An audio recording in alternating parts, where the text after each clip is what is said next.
Welcome to Keep the Bastards Honest, the podcast of the Australian Democrats.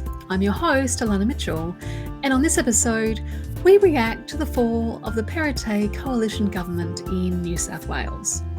This episode technically shouldn't exist. As I mentioned on the bonus episode on superannuation, my co-host Steve Beattie has been overseas, and we figured we'd get together, do a quick run-through of all the big issues that happened while he was away, bit of an everything, everywhere, all at once state of the country to catch ourselves up, and then we would do deeper dives into specific topics later on. We agreed very firmly that we would not talk about the New South Wales state election until the count was completed and we had a clear understanding of the shape of the lower and the upper houses in New South Wales. Regular listeners will not be surprised to hear that we then went ahead and talked about the state election for a good half an hour anyway, because we just can't help ourselves. A bit of a caveat, this was recorded on the Monday after the election, so things were still very fluid and those results were very far from finalised. We will have a follow-up podcast to cover the election in detail shortly, now that the count is almost complete and we have a much better understanding of where things ended up, as well as the second half of this podcast where we discuss the passage of the safeguard mechanism. Steve and I pay our respects to the traditional owners of the lands upon which we recorded this episode and their elders past and present. Sovereignty never ceded.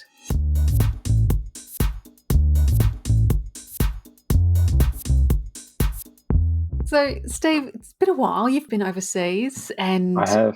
While you were gone, lots happened. Yes. I don't take all the credit for that, and I won't accept responsibility for all of it, but it is coincidental that while I was gone, shit happened. Yes, indeed. So this is why we've been a little bit behind the eight ball and sort of getting content out, because it's been hard to keep up.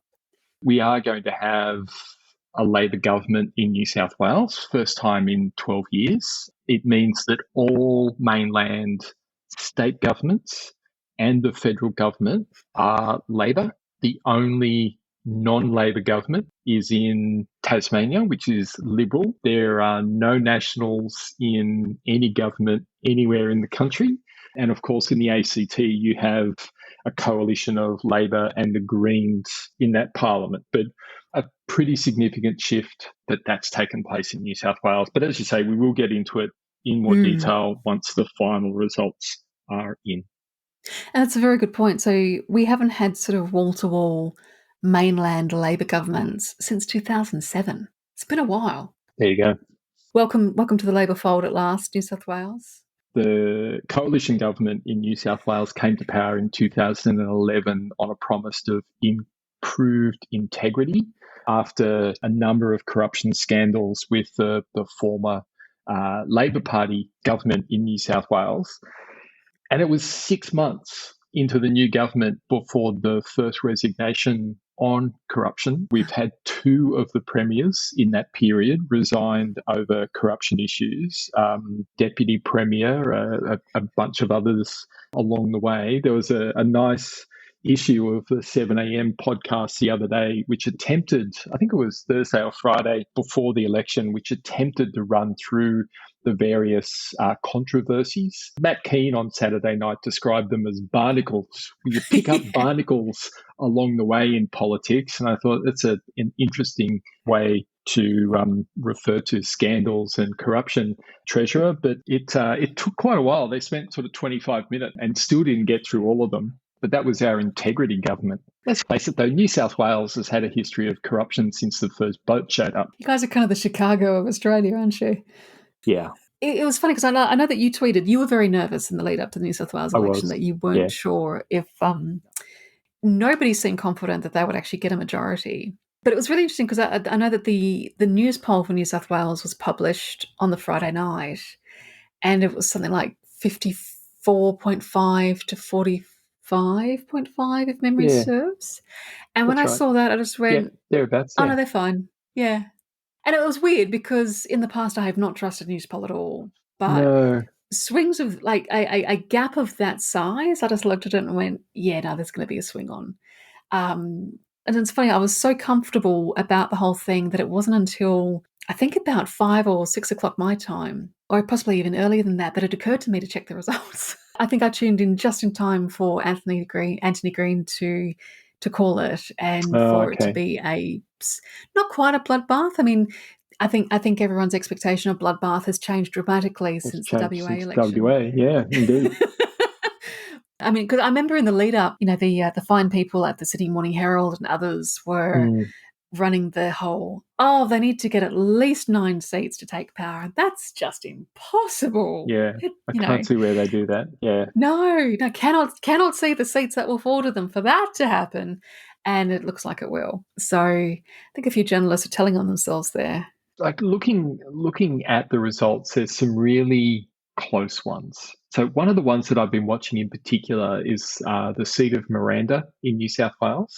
The reason for that is that the Labor candidate is Simon Earle, who stood in the seat of Cook against Scott Morrison in the federal election. He's a Oh, local, you'll find him out there surfing. He's well known in the area, but he's been very active pushing for his seat. And so he stood for Labor as a candidate in Miranda. It was a reasonably strong Liberal seat. He currently has a 14.3% swing towards him in the vote. He's down by 71 votes. That's it. He's down by 71 votes. Only a little over gee. half the vote has been counted, 54%. Wow. He's down by 71 votes only. What's even more interesting, potentially, when you look over in Pittwater, so Pittwater is one of two electorates that form part of the federal electorate of Mackellar. So Mackellar elected the independent Sophie Scomps, a local doctor. She represents Mackellar. Mackellar is broken up into two electorates broadly at a state level, Wakehurst and Pittwater. Oh, Wakehurst has gone to an independent guy by the name of Michael Regan, and Pittwater, with 71% counted, 377 votes, the independent is behind Jackie Scrooby. wow. And again, that's a 22% swing away from the Liberal Party. 21.8%, I should say, away from the Wow. Liberal Party.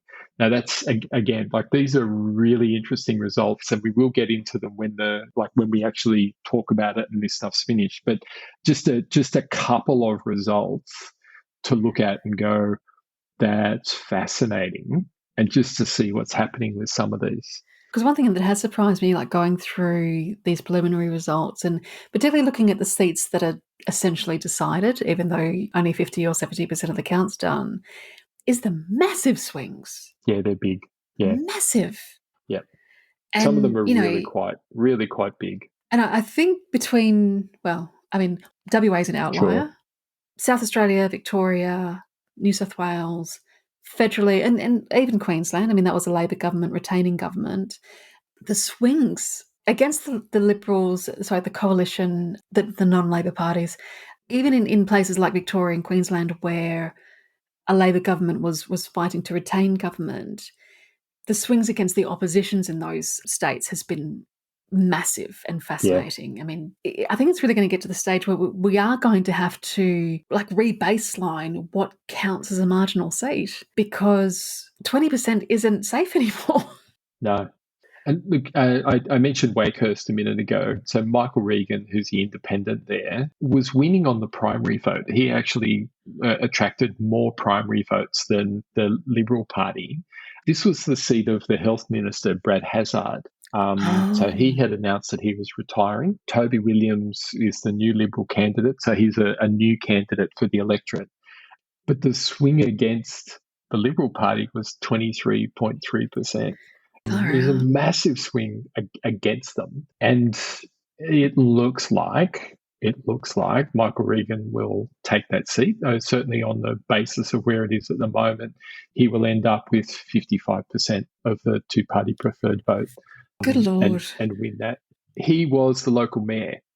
So, and Right. that's been interesting. One of the things that we've seen in a few places in Sydney, and sorry, in New South Wales in this election, is the local mayor running in, like, for that electorate. One place where that's been really interesting is in my local electorate. So I'm in the local electorate of Drummoyne, and both candidates are former mayors of the area. Wow. So one was deputy mayor until recently. The other one is mayor, and the other one who was deputy mayor was mayor before, kind of thing. So you've got both women, both, from what I understand, sort of in their late 30s, early 40s, maybe, but very well established in local politics running. It's been Wow. close, but it looks like that will stay with the Liberal Party. I can't wait to get into it in Yeah. detail, although we just spent 20 minutes not getting into the detail of it. So there you go. I know we're terrible. But Yes. one thing Yes. I'm fascinated by with New South Wales is the fact that New South Wales is the only jurisdiction in the country where you have optional preferential voting. Yes. To have an independent winning on primary, in Yeah. Wakehurst, Yeah. and the kind of swings that you're getting against the Libs, these huge swings on optional preferential. Yeah. It's wild. For Yeah. any of the independents to get up without the benefit Yeah. of guaranteed preferences is Yeah. amazing. One of the independents, let me just sort of bring it up. One of the independent candidates in the seat of Manly, Jolene Hackman, who looks like losing, and she was indicating that she's very disappointed, tried very hard, Yeah. wanted to be able to represent her local electorate, this kind of thing. She attracted 28% of the primary vote as a first-time independent candidate. It's a swing of nearly 10% away from the Liberal Party. She's up against an established person. He's the Minister for Heritage and the Environment. So, like a high profile Liberal Party member, even in an area of Sydney that should be a pretty safe Liberal seat. It was a 13% margin. And previously, a lot of those votes went to the Greens as a second Right. preference, right? 28.1% of the primary vote on a two-party preferred basis, it's 55-45. So really, really, like a really, really good effort.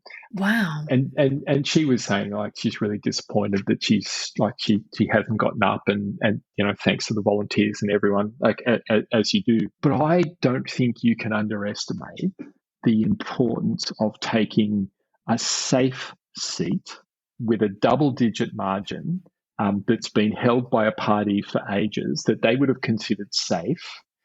Like as you say, a margin of 20% may no longer be considered safe when you've got these really well-connected, vibrant, community-minded independents stepping up and saying, we're tired of you not representing us, but representing your party and yourself. We're going to pick someone who represents us, like we've seen in Kooyong, like we've seen in Goldstein, like we've seen in McKellar, like we've seen in Wentworth, like we saw in Indi, and that model coming forward. I think the major parties and those really established candidates absolutely need to take a good hard look at themselves, as we talked about with Tim Dunyop on a previous episode. Yeah. They really need to start thinking about how they engage with their electorate and doing things differently. Oh, yeah. And look, as we talked about in the aftermath of the Victorian state election, these are all independents. And I don't think many of them were backed by Climate 200. But this is a wave of independents coming through for the first time. Oh, I don't know why I did it to myself, but I listened to the Sydney Morning Herald and the Age podcast, Please Explain, this morning. Yeah, And why the would Sydney you do Morning that to Herald. yourself? But okay. The Sydney Morning Herald's editor, Bevan Shields, chose to host and discuss the New South Wales election, and I should have switched off at that stage. But they were sort of going, oh, well, because the New South Wales branch of the Liberals were considered to be more progressive on climate, with Matt Keane and that sort of thing, that sort of stemmed the tide a little bit of these teal independents coming through, as they keep insisting on calling them. And I just thought, but you still see like first of all, you're seeing swings of more than 20% against the Libs, in some cases toward an independent, in a jurisdiction with optional preferential voting. And a lot of these independents are standing for the very first time. Yeah. I call bullshit. It's the Warringah effect, You have a strong independent break the margin down to set it up for the following election cycle. And that's what's happening in New South Wales.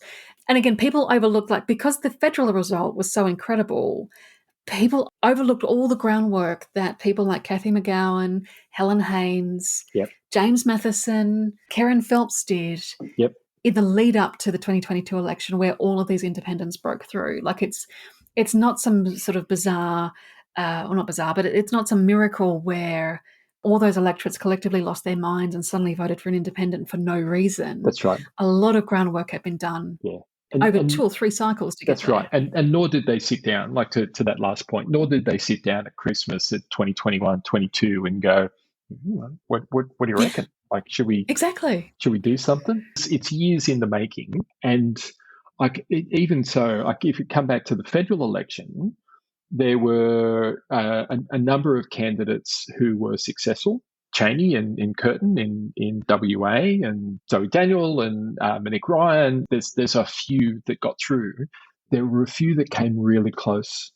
Yes. And weren't successful. I think of Susan Holt in Groom as an example. Yes. I reckon she will win next time. And if not her, then another community independent in Groom, because of the amount of work that was done there and continues to be done just to advocate for local issues on behalf of that community, when their local member just doesn't seem to be there for them at all a lot of the time. They're just a seat warmer effectively in Parliament. So, I think you will see more of them next time rather than less.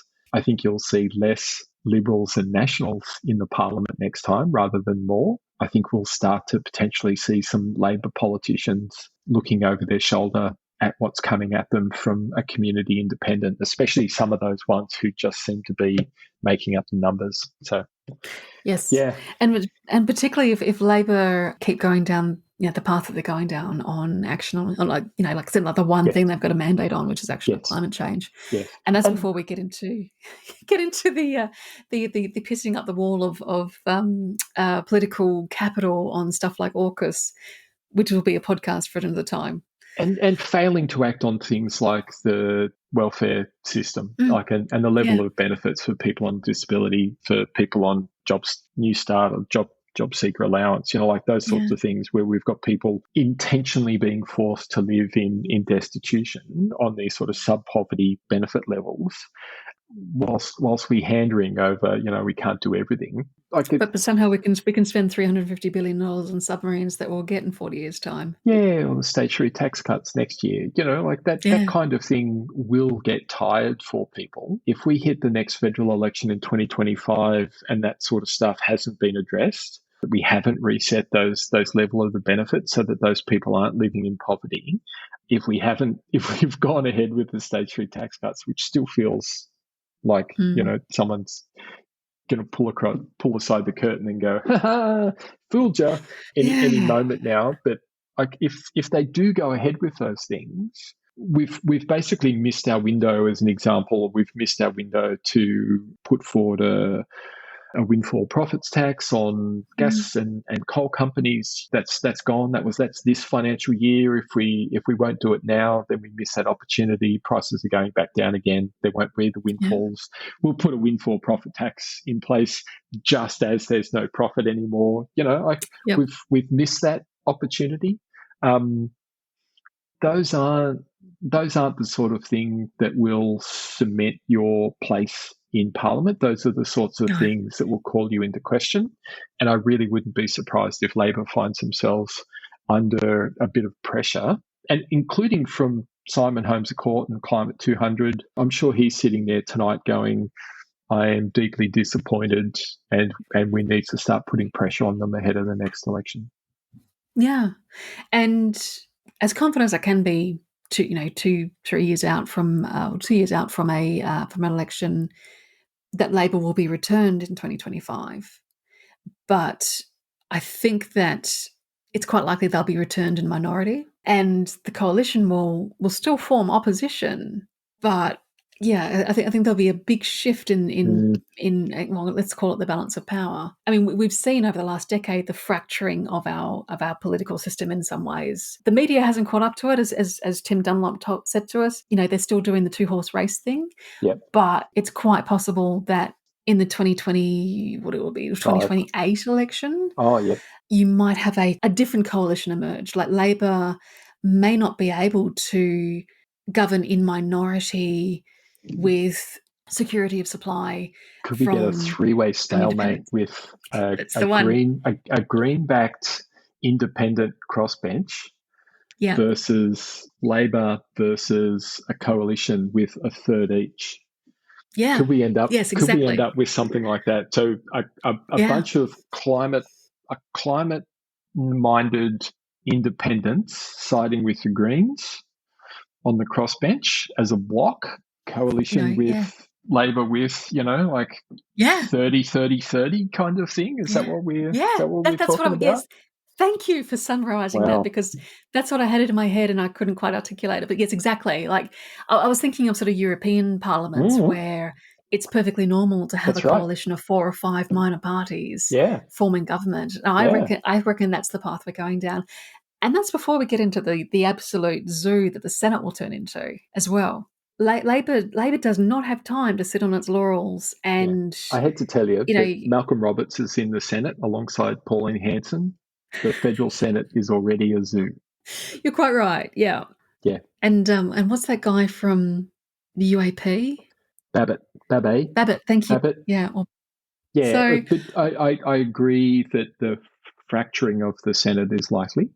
And I think it will be interesting to see what happens at the next two federal elections, especially.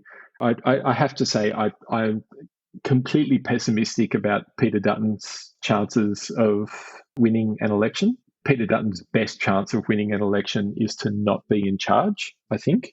I just cannot see, I just can't see him leading the Liberal Party to an election victory. I just don't see it. I mean, look, history's against him. Never mind our sort of personal disdain for him. No opposition leader who took over in the aftermath of an election loss has then gone on to win government from that position. So yeah, the chances aren't good. I strongly suspect that's why Matt Keane has ruled himself out. I agree. He'll wait. Yeah, he'll wait. He'll bide He'll his wait. time. Yeah. Yeah, He'll wait. I'll yeah, let somebody else do that heavy lifting for a little while. I don't want to be that. exactly. I don't want to be that guy. But also, I think the Coalition New South Wales needs to have. They need to go through their traditional bloodletting and factional night of the long knives and get it all out of their system Yeah. before they decide to put an adult back in charge and actually start preparing to. Which one? Apart from Matt Keane, who Seriously. Yeah, Which one? And I was thinking federally as well. Like, you take yeah, Peter yeah. Dutton out of the mix, and who would you put in his place? Angus Taylor, Oh my God, Susan Lee. Susan Ley. Yeah. Look, well, personally, if I was in charge, and thankfully I'm not because I'm a Democrat and I'm not a Liberal, Sure. I would put Bridget Archer in charge. Bridget Archer is, But like one bad phone call away from the crossbench. yes, and look, I kind of look, Bridget, if you're listening, give us a call. Yeah. If you're looking for a new political home, come have a chat Come have a because chat. Yes. I do think like she is truly of the small L, moderate liberal, endangered species, and let's face it. I mean, our party was founded by the very same type of liberal getting Yeah. jack of it Yeah. and quitting. Yep. Yeah. And Don Chipp was a minister. Yeah. There's a good argument that most of the teal independents would feel right at home as well, with an ability to vote as their community needs. Yeah. Contribute to a discussion around a policy issue to help expand everyone's understanding of what it means and the impact that it might have on different communities around the country. And at the end of the day, vote in a way that's consistent with what your community needs. Like, that's the way the Democrats operated. Exactly. It's not dissimilar to the way they're actually behaving at the moment as a group. But yes, I think Bridget is not long for the Liberal Party. No. I don't see it. But look, a couple of more elections on trend with the way these last ones have gone for the Liberal Party, and the National Party will be the senior coalition member. They'll have more seats than the Liberal Party will. They seem to be better able to protect their wins, even though they lose just as many votes. They're concentrated in terms of where they get their votes, that they win those Yes. seats anyway. Yes. Like the coalition might end WA. up being the National Liberal Party. like in WA. And just to remind everybody, like the Liberals and Nationals in WA are not in coalition, which is why the Nationals are officially the opposition party and the Liberals are this. Because there's this four sort of them and there's only 2 Liberal Party members. Like that's right. Never gets old. it is. So- It is a little funny. It is a little funny. But and I do wonder. I just just called WA an aberration not long ago, but I do wonder if WA actually might be the canary in the coal mine for the coalition partners. The Liberal Party vote is collapsing nationally. I think that's the sort of clear message over the last 3 or 4 years electorally right across the country. Nothing seems to help them. You look at the argument that COVID was a protection and that gave a huge advantage to the incumbent, that people wouldn't vote them out in the midst of a pandemic, and then Peter Malinauskas wins in South Australia. Right against that trend, well and truly on trend in terms of WA, Queensland, and now New South Wales and Victoria. Yeah, I see them, especially if they continue to take their lead from the Sky After Dark crew, who keep telling them to shift further and further to the right.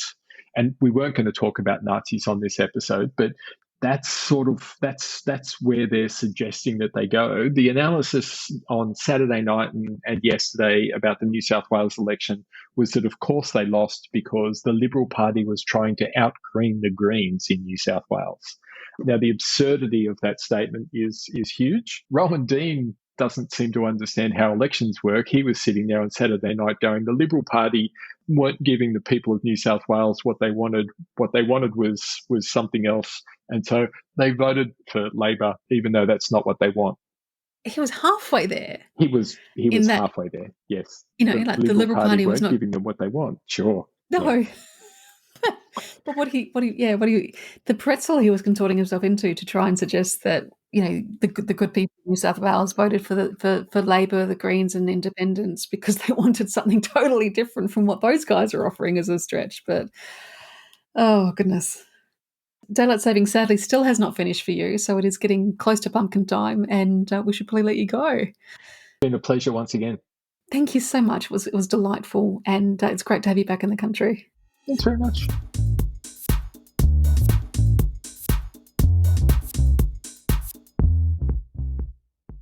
Listening back to this during the editing process, I was really struck by how so much of our commentary about the federal level of politics seemed quite prescient in the aftermath of the Aston by-election, and how many of those talking points have ended up in the media in the last few days.